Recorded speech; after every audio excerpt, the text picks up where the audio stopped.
It's time to get my crystal ball out again and make some predictions for the year ahead. My name is John, you're listening to the Tech Leader Pro podcast. It is week 52 of 2025. You're very welcome. It's that time of year again when I make some predictions about the year ahead. The usual disclaimer applies, however, that this is not investment advice, it's just for fun. But before we begin to look at 2026, let's look at my previous results for 2025 and see how many I got right. This year I'm doing things a little differently. Instead of scoring myself, I am using Google Gemini to score these for me and provide some supporting information for each grade. So hopefully that will be a non-biased review to see how I done. So let's get started on reviewing my 2025 predictions to see how they went. My first prediction for 2025 was that the Donald Trump election victory marked a return to insular foreign policies and protectionism. I also predicted that Ireland, which is my home country, would be impacted if corporate tax is reduced in the US. So how did Google Gemini think I'd done on this prediction? Quote, score, it's a pass. The prediction of a Donald Trump victory and a return to protectionism was accurate. Following his inauguration, the administration moved quickly to implement the American First agenda, introducing significant tariffs, including a 15% ceiling mentioned in trade disputes that disrupted global trade dynamics. Regarding Ireland, while corporation tax receipts actually rose in 2025, up approximately 15% year on year due to pharmaceutical companies front-loading exports to beat tariffs, the country was undeniably impacted. The economic discourse in Dublin throughout 2025 was dominated by the threat of US policy shifts, with reports from the Irish Fiscal Advisory Council highlighting long-term risks to foreign direct investment, or FDI, and a potential 2% hit to employment by 2030. The impact was immediate uncertainty and strategic shifting, even if the revenue collapse hasn't happened yet. End quote. My second prediction for 2025 was that the DOGE efforts from Elon Musk would run aground when unions and other employee legislations prevent mass layoffs. The, quote, deep state civil service is too entrenched to be unraveled in a single term. I suspected these efforts would get bogged down during the year. So how did Google Gemini think I'd done with this prediction? Quote, score, pass. Your forecast for the Department of Government Efficiency, or DOGE, was spot on. Despite high-profile launches and Elon Musk's involvement, the initiative effectively ran aground by mid-2025. Musk himself announced plans to pivot away from the project in May of 2025, and the department was officially dissolved or declared non-existent by November 2025. As you predicted, the, quote, deep state and other labor protections proved formidable. Massive planned layoffs, e.g. 55,000 positions, were bogged down by lawsuits, union opposition, and court challenges that saw many fired workers rehired. The bureaucracy proved too entrenched to be dismantled in the aggressive timeline proposed. End quote. Number 3 for 2025, I recorded an episode previously about the lack of a Moore's Law for AI, and I'll link to that in the show notes for this episode, and how OpenAI model growth is already slowing down. AGI is near is the new singularity is near. While recent growth in generative AI has been remarkable, we are still decades out from AGI. Google Gemini gave me the following feedback on this prediction. Quote, score, pass. The AI industry effectively hit the reality check you predicted. 2025 is now being described by tech analysts as the year of the stumbling agents rather than superintelligence. OpenAI significantly struggled to maintain its dominance, with reports from late 2025 describing the company as scrambling and failing to release models that lived up to the hype, while competitors like Google's Gemini 3 overtook them on benchmarks. The Moore's Law of AI did not hold. Developers reported that AI tools were actually slowing them down in complex tasks, and the narrative shifted from AGI is imminent to a recognition that reliable autonomous agents are still years, if not decades, away. End quote. My fourth prediction in 2025 was that woke media is dead, that we were in the final sting of a dying bee phase. Most people wanted to be entertained, but not preached to. They are voting with their pockets.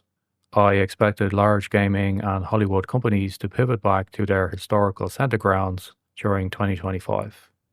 So here's my feedback from Google Gemini. Quote, score, pass. This was perhaps the most visibly confirmed prediction of the year. Disney, the bellwether for this trend, explicitly reversed course in early 2025. In a move that shocked the industry, they dropped the DEI and diversity terms from their annual report for the first time since 2019, dissolving their Reimagine Tomorrow initiative, and even restored original content warnings to classic films rather than censoring them. The gaming industry followed suit, with studios pivoting away from DEI consultants amidst a ferocious consumer pushback and significant job losses, over 5,000 in the sector, that forced a focus on profitability and core entertainment over messaging. End quote. And finally, my fifth prediction for 2025 was the following. The EU will continue to swing right. Immigration policies and the lack of policing is spurring the growth of right-wing parties across the EU. The left offers no solutions to these problems, but more of the same. Across the EU, several incumbent government parties are at risk. Look to Germany first, and then France. So how did Google Gemini score this? Quote, score, pass. The political landscape of Europe shifted decisively to the right in 2025. In Germany, the September federal elections resulted in a crushing defeat for Olaf Scholz, SPD, their worst result since 1887, and a victory for the CDU/CSU, with the far-right AfD doubling its vote share to over 20% and becoming the dominant force in the eastern states. In France, the government remained in a state of perpetual crisis. Prime Minister François Bayrou was ousted on a no-confidence vote in September 2025, the fifth government collapse in 2 years, as Macron's centrist minority failed to hold back the pressure from the National Rally. The incumbents at risk prediction was fully realized, with the centre failing to hold the immigration/security concerns driving voter sentiment. End quote. So to recap, according to Google Gemini, I scored 100% on my predictions for 2025. Not bad. I think in the previous year, I scored about 80% when I self-scored. Now on to 2026. Here are my predictions for the year ahead. And again, this is not advice for investments. This is purely for fun. My first prediction for 2026 is that AI investment will slow down. Too much money is being invested in AI. The returns do not justify the amounts being invested. For example, based on reports as of December 30th, 2025, OpenAI raised approximately $40 billion in new investment capital during 2025. In contrast, OpenAI generated approximately $13 billion to $14 billion in total revenue during the same year. This was widely considered a strong year for them, however. In spite of revenue growth, the company reportedly burned through approximately $8.5 billion in cash during 2025. They remain unprofitable. That $40 billion they raised, that was their Series F. If we take all previous rounds, they've raised approximately $58 billion in total equity funding to date. Best case, in my opinion, those investors will not see return for decades.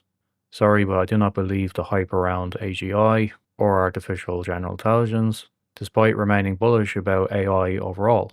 There is just too much heat in this market. It needs a correction. My second prediction for 2026 is the following. AI prompts will run paid ads alongside results. I actually love Google Gemini now. It's my daily AI assistant for dozens of use cases. While I pay a small fee for it, I suspect it's not enough to cover my usage in terms of storage and compute costs for Google. The absence of ads in Gemini is refreshing, given that Google's primary revenue source is ads run across all of their other platforms like Google Search and YouTube. I suspect that situation won't last. Indeed, as we all collectively pivot from classic search engines to AI prompts for internet search, the shortfall in search-based ad revenue will have to be addressed elsewhere on AI platforms. For context, as of late 2025, Google's advertising revenue for the year is projected to reach approximately $296.2 billion. Wow. Google is an ad company that pretends to be a search company. This is not only true for Google, however. Expect to see more ads in your favorite AI prompt interfaces in the near future. Meanwhile, Google has already started to include ads in their AI overviews in search results, for example, which has added to their ad revenue growth this year. Building, training, and hosting large AI models in the cloud is seriously expensive. Those costs need to be covered by the customers. Right now, we are being subsidized by investors in the case of OpenAI, or ad revenue from other sources in the case of Google. I don't think that's going to last. Number 3, a sharp decline of EV sales. Approximately 18.5 million EVs were sold globally by November 2025. China remains the dominant force, driving the vast majority of this volume. In the EU, sales are increasing, but this is largely due to regulations rather than actual demand. While in the US, sales have stalled. US sales have flattened or dropped, down roughly 1 to 2%. This is largely due to the expiration of federal tax credits, policy uncertainty under the new administration, and charging infrastructure gaps. We still don't have enough chargers, guys. It's ridiculous. Can you spot a trend here? Let me explain. In the highly regulated markets like China, and to a lesser extent the EU, EV sales are increasing. In the low regulated US market, where demand is driven by market forces rather than regulation, demand is softening. So put simply, when people have a choice, they avoid EVs. My belief is that market forces will win out in all regions eventually, and EVs will remain a minority of car sales. Some EU manufacturers have been badly burned by the regulatory push towards EV rollouts. For example, Mercedes-Benz originally committed €40 billion, which is approximately $47 billion, specifically for the period between 2022 and 2030 to transition to a, quote, electric-only future. However, in a major strategic pivot in 2024/2025, they announced they would continue investing significantly in combustion engines, diverting some funds back to the, quote, high-tech combustion to keep their gas and hybrid models viable well into the 2030s. Mercedes originally aimed for 50% of their sales to be EV and hybrid by 2025. The reality in late 2025 is that EVs make up only about 21% of their total volume, so that target is absolutely blown. Historically, Mercedes enjoyed double-digit profit margins, around 12 to 14%. Because EVs are so expensive to build and required heavy discounting to sell, their margins have slipped to roughly 8%, alarming investors. I expect this profit margin bleeding to continue well into 2026. Number 4, getting back to AI again. Local AI models will bloom. As the push towards agentic AI heats up in 2026, namely AI that has agency to act on your behalf rather than simply giving you advice in a chat session, I hope to see these agents leave the cloud and move into edge devices. But so far the hardware just hasn't been there yet. I'm encouraged, however, to see the growth of the 128 gig PC, which are overpowered PCs capable of running larger models on local hardware, especially when all that memory is addressable as graphics memory for the AI model to live within. Many of these devices are running on mini PC designs that are low powered and quiet, making them ideal for edge deployments of models in the field. This is an exciting trend for me, and I hope it continues. I don't want my AI model centralized in the cloud. I want it distributed in the edge. And finally, number 5, the energy crunch in Germany will have political consequences. While no longer the absolute highest in the world, Germany's electricity prices remain amongst the most expensive globally, currently ranking 5th highest for households and 2nd amongst the G20 nations. To maintain competitiveness, the German government launched a massive subsidy program on January 1st, 2026, aimed at capping industrial prices at 5 cents per kilowatt for energy-intensive sectors and halving grid fees. High energy costs have caused structural scars, leading to stagnant GDP growth and creeping deindustrialization as major companies in the chemical and steel sectors shift production to lower cost regions like the US and Asia. Energy policy has become a culture war issue, contributing to the shift in leadership towards the centre-right CDU in the 2025 elections and fueling the rise of populist parties like the AfD. Domestic critics focus on the controversial 2023 nuclear phase-out, which many view as a self-inflicted wound that tightens supply, and the high taxes and levies required to fund green energy transition.